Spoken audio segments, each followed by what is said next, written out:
ओम शांति। आज की मुरली है। देखिए बाबा हमसे आज क्या कह रहे हैं। मीठे बच्चे, जी बाबा, तुम्हें ज्ञान का तीसरा नेत्र मिला है। तुम त्रिकालदर्शी बने हो।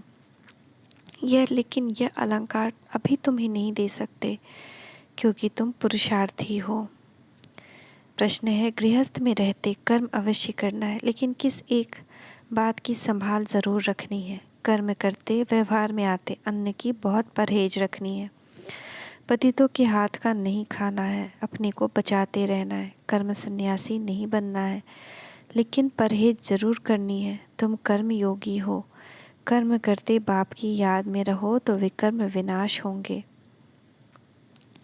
बाप बैठ बच्चों को समझाते हैं। जब कोई गीता आदि सुनाते हैं तो कहते हैं यदा यदा ही, जब जब धर्म की ग्लानि अधर्म की वृद्धि होती है तब भगवान आते हैं। बरोबर धर्म की ग्लानि होती है, ग्लानि माना निंदा।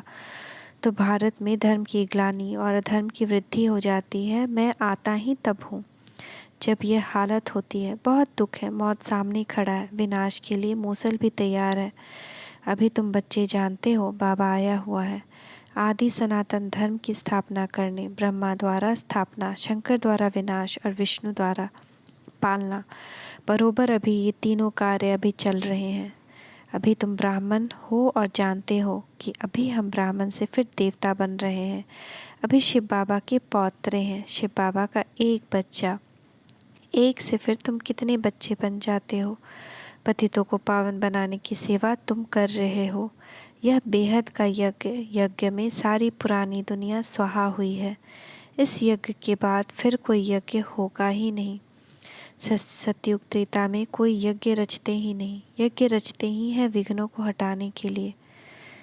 यह तो बहुत भारी विघ्न है, तो इसके लिए बड़ा यज्ञ चाहिए। यह है बेहद का यज्ञ। इसमें पुरानी दुनिया की सामग्री जो भी है सब स्वाहा होनी है।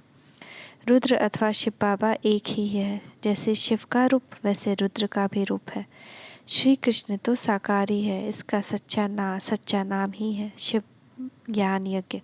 शिव बाबा कहते हैं, रुद्र बाबा नहीं कहते। भोला भंडारी शिव बाबा को कहते हैं। यह है शिव बाबा का यज्ञ। उनसे हमें सृष्टि के आदि मध्य अंत की नॉलेज मिल रही है। तुम जानते हो हमको ज्ञान का तीसरा नेत्र मिला है। देवताओं को तीसरा नेत्र दिखाते हैं ना, परंतु यह ज्ञान का तीसरा नेत्र जो तुम ब्राह्मणों को मिलता है, जिससे तुम देवता बनते हो, वहाँ तीसरे नेत्र की दरकार नहीं है। परंतु तुमको तो दिखा नहीं सकते क्योंकि तुम पुरुषार्थी हो, चलते चलते भाग जाते हो। इसलिए जो फाइनल रिजल्ट वाले हैं उनको यह अलंकार दिए हैं। नहीं तो देवताओं के पास थोड़े ही शंख चक्र आदि है। यह सृष्टि चक्र के आदि मध्य की नॉलेज तुमको सुना रहे हैं। उन्होंने फिर शास्त्रों में लिख दिया है कि सुदर्शन चक्र से फलाने को मारा, यह किया। बाप कहते मैं तो पतितों को पावन बनाने आया हूँ। इसमें हिंसा की तो बात ही नहीं। देवताओं का है ही अहिंसा परमो धर्म। श्री कृष्ण के लिए भी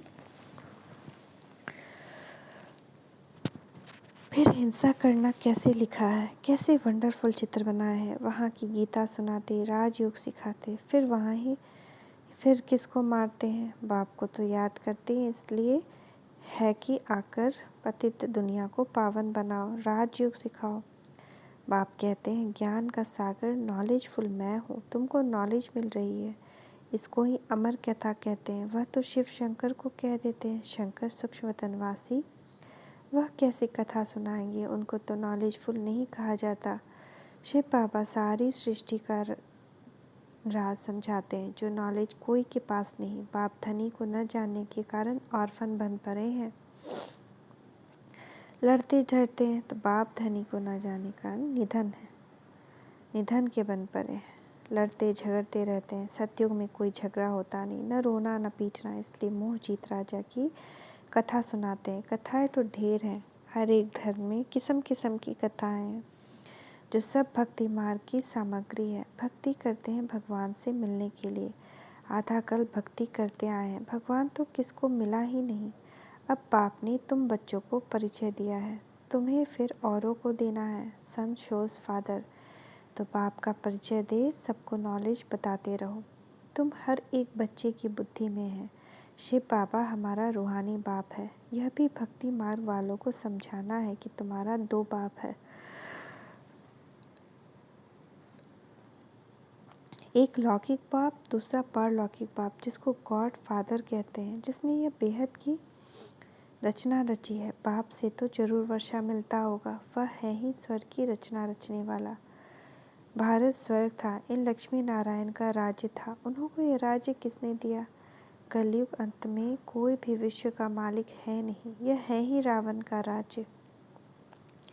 खुद भी कहते हैं हमको राम राज्य, नई दिल्ली में दैवी राज्य चाहिए। राम राज्य है सत्युग त्रेता, रावण राज्य है द्वापर कलयुग। द्वापर से ही भक्ति मार्ग शुरू होता है, विकार भी शुरू होते हैं, जिसकी निशानियां भी हैं। जगन्नाथपुरी के मंदिर में बाहर देवताओं के गंदे चित्र बनाए हैं, ताज तख्त आदि वही है, सिर्फ चित्र विकारी दिखाते हैं। जब देवताएं वाम मार्ग में जाते हैं तो फिर धरती की उथल पाथल भी होती है। सोने हीरे के महल सब नीचे चले जाते हैं। पूजा के लिए कितना भारी मंदिर बनाया है भक्ति मार्ग में।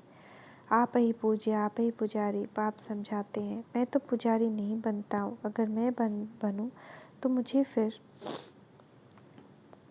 पूज्य कौन बनाएगा? मैं न पतित बनता हूँ न बनाता हूँ। पतित तुमको रावण बनाते हैं, जिसको जलाते आते हैं।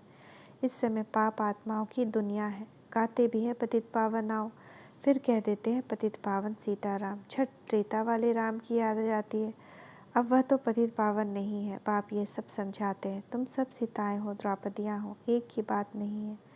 द्रौपदी को 5 पति दिखाते हैं, ऐसी बात है नहीं। भारत की प्राचीन पवित्र खंड था, क्योंकि पतित पावन परम पिता परमात्मा का बर्थ प्लेस है। उसने यहाँ आकर पतित नरकवासियों का उद्धार किया है। सब धर्म वाले गॉड फादर को याद करते हैं, क्योंकि सब तमो प्रधान हैं। इब्राहिम, बौद्ध आदि सब इस समय हाजिर हैं। पहला नंबर ब्रह्मा भी पतित दुनिया में है, तो और कोई वापस कैसे जा सकता है? सभी इस समय कब्र दाखिल हैं। बाप आकर सबको गति सदगति देते हैं। सतयुग में भारत पवित्र था, देवताओं के आगे गाते भी हैं, आप सर्वगुण संपन्न, संपूर्ण निर्विकारी, हम विकारी हैं। इस समय सब विकारी, सबको निर्विकारी बनाने बाप को आना पड़ता है। तो पतित पावन बाप ठहराना, न कि पानी की नदियाँ। पतित पावन ज्ञान सागर से निकली हुई यह ज्ञान गंगाएं शिव शक्ति सेना है। शिव से ज्ञान का कलश मिलता है। बाप कहते हैं बच्चे गृहस्थ व्यवहार में रहते पवित्र बनो, कर्म भी जरूर करना है। यह है ही कर्म योग। कर्म संन्यास तो नहीं हो सकता। वह समझते हैं कि घर में खाना नहीं बनाते, भीख पर गुजारा करते, लेकिन कर्म सन्यासी हैं। वह तो फकीर ठहरे। अन्न तो विकारियों का पेट में पड़ता है तो अन्न दोष लग जाता है। पतित घर से भल निकल जाते हैं, फिर भी जन्म तो पतित घर में लेना पड़ता है। तुमको भी अन्न असर करेगा, इसलिए परहेज रखी जाती है। पतित का अन्न नहीं खाना चाहिए। जितना हो सके अपने को बचाते रहो। कोई का बहुत झगड़ा भी हो जाता है, एक भाई ज्ञान में आता, दूसरा नहीं आता, बहुत केस होते हैं। इतना बेहद का राज्य लेते हो तो जरूर कुछ झगड़े होंगे। कोई भी हालत में तुमको अपना बचाव रखना है। मुक्ति तो कोई पाते नहीं, गपोड़े मारते रहते हैं कि हम ज्योति ज्योत में लीन होंगे। समझाते समझाते आखिर उन्होंने बुद्धि में भी आएगा कि यह बात ठीक है। सत्यों की आयु अगर लाखों वर्ष होती तो संख्या बहुत बढ़ जाती। अभी तो संख्या और ही सबसे थोड़ी है, क्योंकि कन्वर्ट हो गए हैं और धर्मों में। देवता धर्म वाले हैं सूर्यवंशी। राम को फिर क्षत्रिय की निशानी दे दी है। अभी तुम रूहानी क्षत्रिय हो, माया पर जीत पाते हो। इससे समझने की बड़ी बुद्धि चाहिए। योग भी बड़ा सहज है, आत्माओं का योग लगता है परमपिता परमात्मा के साथ। योग आश्रम तो बहुत हैं, परंतु वह सब हठ योग कराते हैं। यह थोड़ी करते कहते हैं परमपिता परमात्मा के साथ योग लगाओ। तुम बच्चे जानते हो बाबा हमको दलाल के रूप में मिले। कहते हैं माँ मेकम याद करो तो खाद निकल जाएगी। याद करते करते तो मुक्ति धाम में चले जाएंगे। बाप बैठ समझाते हैं बच्चे दुनिया का हाल देखो क्या हो गया है। तुम जो विश्व के मालिक थे अब बेगर बन पड़े हो, फिर बेगर टू प्रिंस बनना है। भारत बेगर है। पतित राजाएं पावन महाराजा महारानी के मंदिर बनाकर पूजा करते हैं, निराकार शिव बाबा की पूजा करते हैं। जरूर कुछ किया होगा। कितने मंदिर हैं तुम अभी जानते हो? 5000 वर्ष पहले भी आकर राजयोग सिखाया था। तुमने अनेक बार राज्य लिया है और गंवाया है। अब फिर शांति धाम और सुख धाम को याद करो, दुख धाम को भूलते जाओ।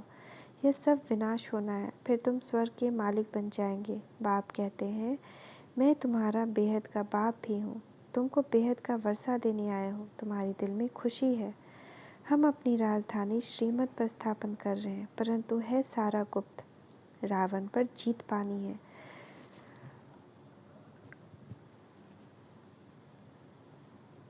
गाया भी जाता है, माया जीते जगत जीत। 5 विकारों पर जीत पानी है। 5 विकारों का संन्यास करना है। खिवैया तो एक बाप है, सबकी सदगति करने वाले। सदगुरु बगैर घोर अंधियारा है। भारत में गुरु तो बहुत हैं, हर एक स्थिति का पति भी गुरु है। फिर इतनी दुर्गति क्यों हुई? कह देते हैं सब ईश्वर के रूप है। हम ईश्वर हैं, फिर योग किससे लगाएं? फिर तो भक्ति ही बंद हो जाए। फिर हे भगवान कह किसको बुलाते हैं? साधना किसकी करते हैं? खुद ईश्वर थोड़ी कभी बीमार पड़ता है।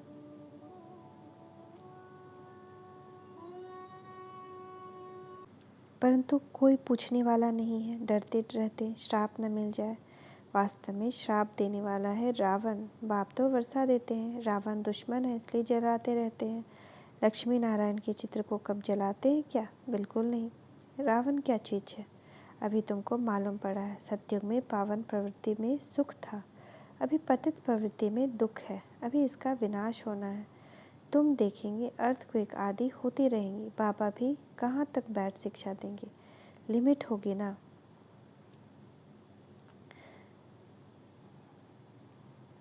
राजाई स्थापन होगी और विनाश होगा। अंत में तुम बहुत मज़े में देखेंगे। शुरुआत से भी चास थी, वो तो पाकिस्तान था। अभी तो विनाश का समय है। तुमको बाबा बहुत कुछ दिखाएंगे। फिर जो अच्छी रीति नहीं पड़े हुए होंगे वह अंदर फटकते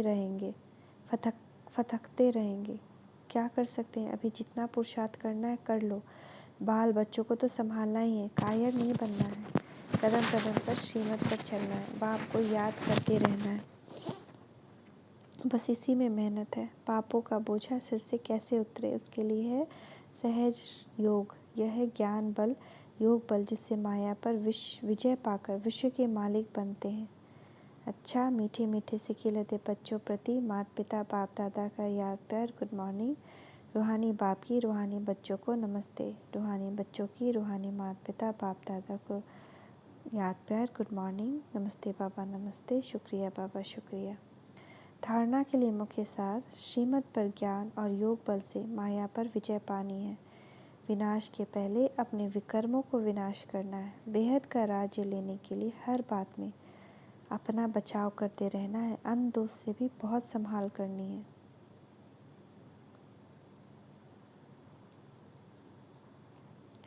वरदान देखिए, बाप दादा का वरदानी हस्त हमारे सिर के ऊपर। संगम युग के महत्व को जानो, इसके महत्व को जान। स्नेह की अनुभूतियों में समाने वाले संपूर्ण ज्ञान योगी भव। संगम युग परमात्मा स्नेह का युग है। इस युग के महत्व को जानकर स्नेह की अनुभूतियों में समा जाओ।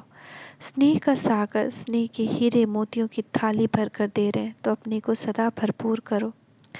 थोड़े से अनुभव में खुश नहीं हो जाओ, संपन्न बनो। ये परमात्मा प्यार के हीरे मोती अनमोल है, इसे सदा सजाए रखो, क्योंकि ये स्नेह ही योग है और स्नेह से सामना ही संपूर्ण ज्ञान है। ऐसे रूहानी स्नेह का सदा अनुभव करने वाले ही संपूर्ण ज्ञान योगी हैं। ऐसे रूहानी स्नेह का सदा अनुभव करने वाले ही संपूर्ण ज्ञान योगी हैं। स्लोगन, जो व्यर्थ की फीलिंग से परे रहता है वही माया जीत बनता है। जो व्यर्थ की फीलिंग से परे रहता है वही माया जीत बनता है। ओम शांति, ओम शांति।